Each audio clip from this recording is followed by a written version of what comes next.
Do we really know each other? Let's talk about how creativity grows in community. Hi, I am Bethany Joy, and welcome to the Creativity Cure podcast. This is episode 4, and today we're going to be talking about vulnerability and how we can truly be connected to each other and foster that creative community between us. Before we get started, my name is Bethany Joy, and I am the owner of Bethany J Photography. I create custom portraits that are one of a kind in Maryland, and I also have this cool newsletter that you can join as well, where I like to connect people to local businesses as well as just tell stories of everyday people who I think are just encouraging. So, if you like this podcast, please make sure to save it on Apple or Spotify, and you can also follow me on YouTube. Just look up the Creativity Cure, like, save, subscribe, and click the little notification bell so you can know as soon as the videos go live. Finally, if you are looking to celebrate uniquely, you can book a portrait now by visiting BethanyJphotography.com and filling out the little form there. I would love to speak with you and get creative with you, and so to learn more, visit BethanyJphotography.com. Creativity grows when we are truly connected to community. How well do you truly know your neighbors, and how well do they truly know you?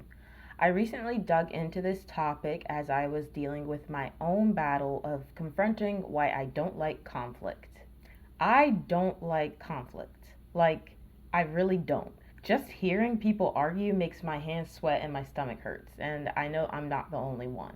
I recently took time to start thinking about this because it's just been something I've dealt with for a lot of my life, and I've never really thought about it. So I decided to deal with it because in order to grow, in order to be creative, you have to push boundaries.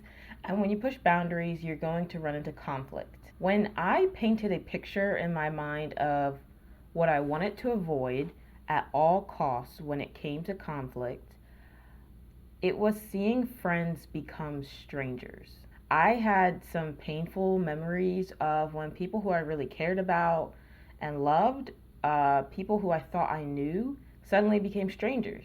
Either we just grew distant, grew apart naturally, or maybe I find out something about them that I had no idea about, and suddenly this person who I thought I knew was a stranger.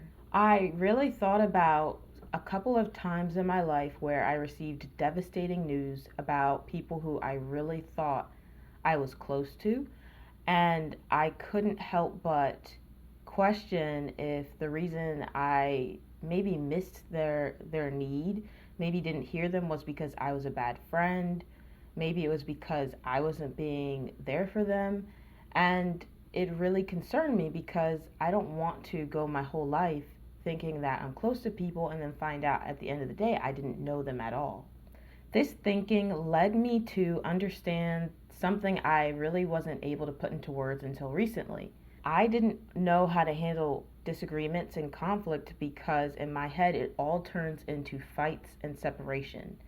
All conflict in my head led to breaking up of friends and seeing my loved ones become strangers.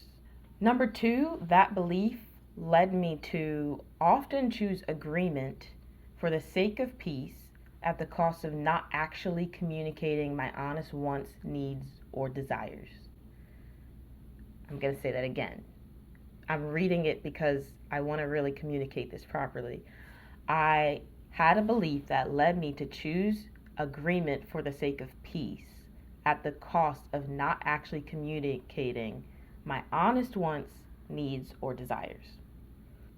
I began really thinking about how this had impacted my life, and I realized that I spent so much energy avoiding conflict that I had not really given myself the opportunity to be known or understood or heard.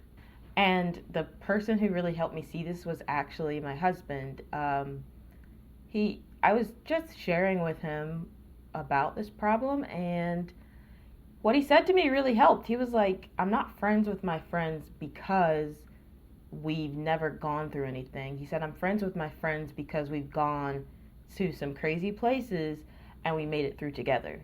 And I realized, which maybe some of you already have this down, but I realized that if I wanted to really build truly deep relationships, I'd have to be willing to go there with people to let them truly know who I am, even when we disagreed, so that we could have a real relationship and not just one based on me feeling as if I can only be a certain person around other people.